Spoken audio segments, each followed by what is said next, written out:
इस बार भी हमें क्या लट्टू जैसी प्यारी बेटी होगी या फिर प्यारा सा बेटा? खैर जो भी हो, बस बच्चा स्वस्थ और हष्ट पुष्ट होना चाहिए। पिछली बार तो हमें दिव्यम जी के बारे में कुछ भी याद नहीं था और दिव्यम जी को भी हमारे जिंदा होने के बारे में खबर नहीं थी, लेकिन इस बार हम इस बच्चे के साथ हर वो पल जिएंगे जो एक होने वाले माता पिता जीते हैं। दिव्यम जी के सामने ना खूब नखरे करेंगे, बहुत ख्याल रखवाएंगे अपना, रोज नई नई चीजें मांगेंगे और दिव्यम जी के चेहरे की खुशी भी देखने वाली होगी।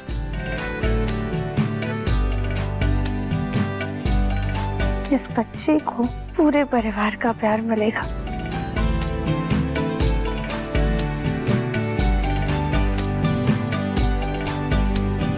हम एक काम करते हैं, हम दिव्यम जी को सरप्राइज देते हैं।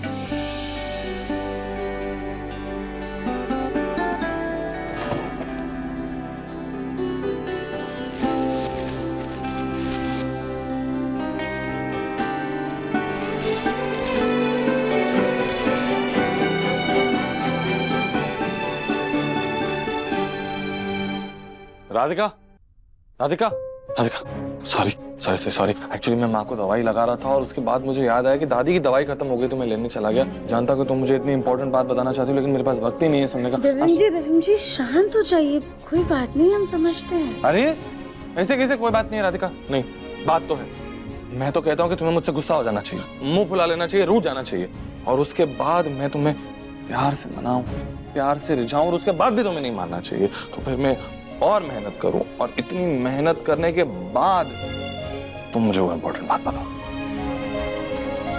दिव्यम जी, वैसे आने वाले समय में ना आपको हमारा ख्याल रखने का, अब हमें मनाने का बहुत सारा मौका मिलने वाला है।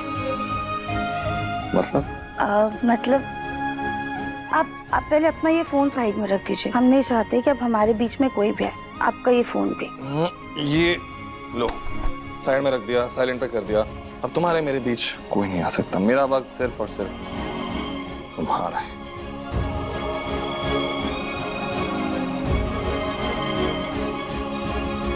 क्या बात है राधिका, बताओ। वो दिव्यम जी, वो हम आपके लिए एक तोहफा लेकर आए हैं। तोहफा? लेकिन मेरा बर्थडे नहीं है और एनिवर्सरी भी नहीं है, तो फिर? दिव्यम जी, फिर भी ये तोहफा ना बहुत खास है। आप 1 मिनट रुके, अपनी आंखें बंद कीजिए। हम आते हैं।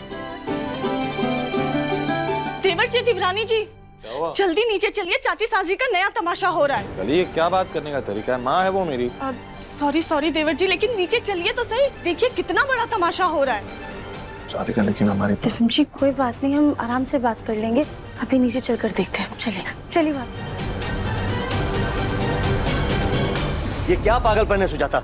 अच्छा हुआ दिव्यम तुम जल्दी आ गए। देखो ना ये सुजाता कैसे बहकी बहकी बातें कर रही है। क्या हुआ माँ? और भाई ये सब, ये सामान या औरतें, आप कहीं जा रही हैं क्या? मुन्ना, हमने एक फैसला किया बेटा। कैसा फैसला माँ जी?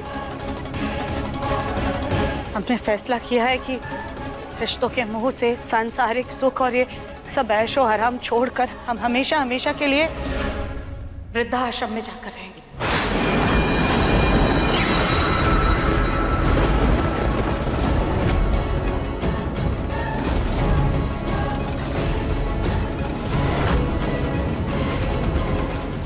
ये क्या बकवास कर रही हो सुजाता तुम? 2 दिन जंगल में क्या रहकर आई हो? दिमाग खराब हो गया तुम्हारा? और ये ऐशो आराम त्यागने की बात कर रही हो ना तुम? इसके बगैर 2 पल भी नहीं रह पाओगी तुम। ये नाटक बंद करो, सामान उठाओ और कमरे में जाकर आराम करो। नहीं मुन्ना के पापा, हमारा फैसला अटल है। माँ, इतना बड़ा फैसला आप अकेले कैसे ले सकती हैं? और ऐसा क्या हो गया कि आपने अचानक से वृद्धाश्रम जाने का फैसला लिया?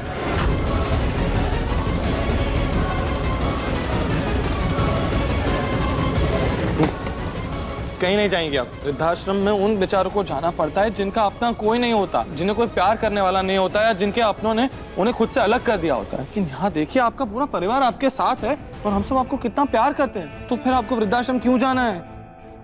क्योंकि जेल या रोड पर रहने से तो अच्छा ही है हम वृद्धाश्रम में रह रहे, जगहसाई से बचने के लिए और अपनी दुर्गति रोकने के लिए हम पहले यहाँ से चले जाना चाहते हैं। माँ, आप कहीं नहीं जाएंगी। देख मुन्ना, जिद मत कर, अब हम अपना फैसला नहीं बदलने वाले, हम हर रिश्ते से मुक्त होना चाहते हैं। सुजाता, पता नहीं कहां से तुम्हारे सर पे भूत सवार हो गया। कल तक तो तुम बिल्कुल ठीक थी, तो आज ऐसी क्या बात हो गई कि तो तुमने इतना बड़ा फैसला ले लिया? किसी ने कुछ कहा है क्या तुमसे?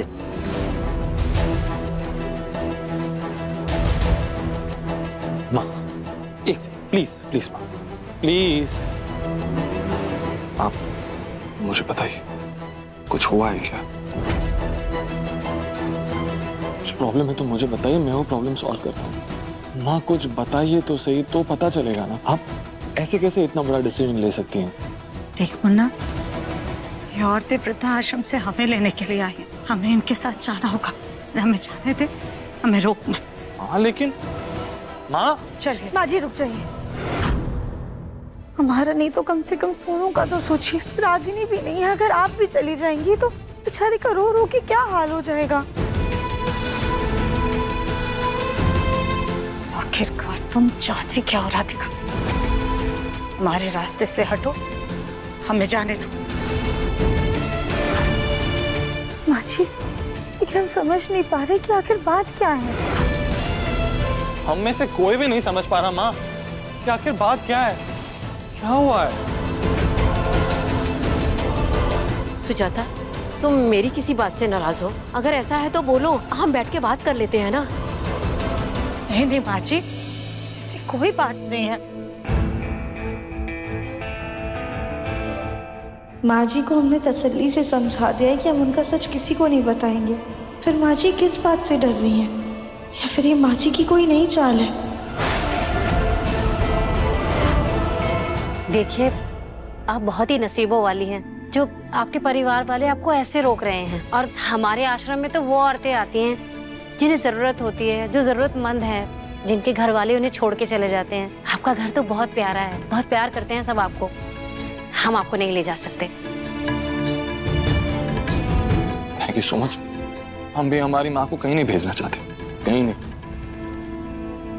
पर कब तक मुन्ना? जैसे ये गोल मुखी अपना गोल सा वो खोल कर तुझे सच्चाई बताएगी, फिर तू ही हमें सबसे पहले इस घर से निकालेगा। मुन्ना बेटा, बात को समझ, हमारा यहाँ घर में मन नहीं लग रहा है। हाँ लेकिन हम अच्छा, कुछ दिनों के लिए ही सही, तुम्हें जा रहे थे बेटा। माँ, माँ। दादी, दादी आप कहीं जा रही हो क्या? दादी, मुझे भी वैकेशन पे जाना है, बहुत टाइम हो गया, हम कहीं घूमने नहीं गए। बेटा, जा दादी जा रही है ना, अब बच्चे नहीं जा सकते। दादी ना पता नहीं किसी चीज का बुरा मान गई। आप लोग दादी को मना लो, वरना वो चली जाएंगी। दादी, आप थोड़ी स्ट्रिक्ट हो, लेकिन दिल की बहुत अच्छी हो। प्लीज हमें छोड़कर मत जाओ। दादी, आपके डांट में भी हमारे लिए कितना प्यार छुपा रहता है। आप हमें छोड़कर मत जाइए, प्लीज दादी। जैसे माँ नौटंकी करने में माहिर है, वैसे ही बेटी भी कम नहीं। देखिए मन अति सुंदर के लेटेस्ट एपिसोड्स अभी सब्सक्राइब करें दंगल प्ले ऐप। अपने पसंदीदा शो के फुल एपिसोड देखने के लिए अभी डाउनलोड करें दंगल प्ले ऐप।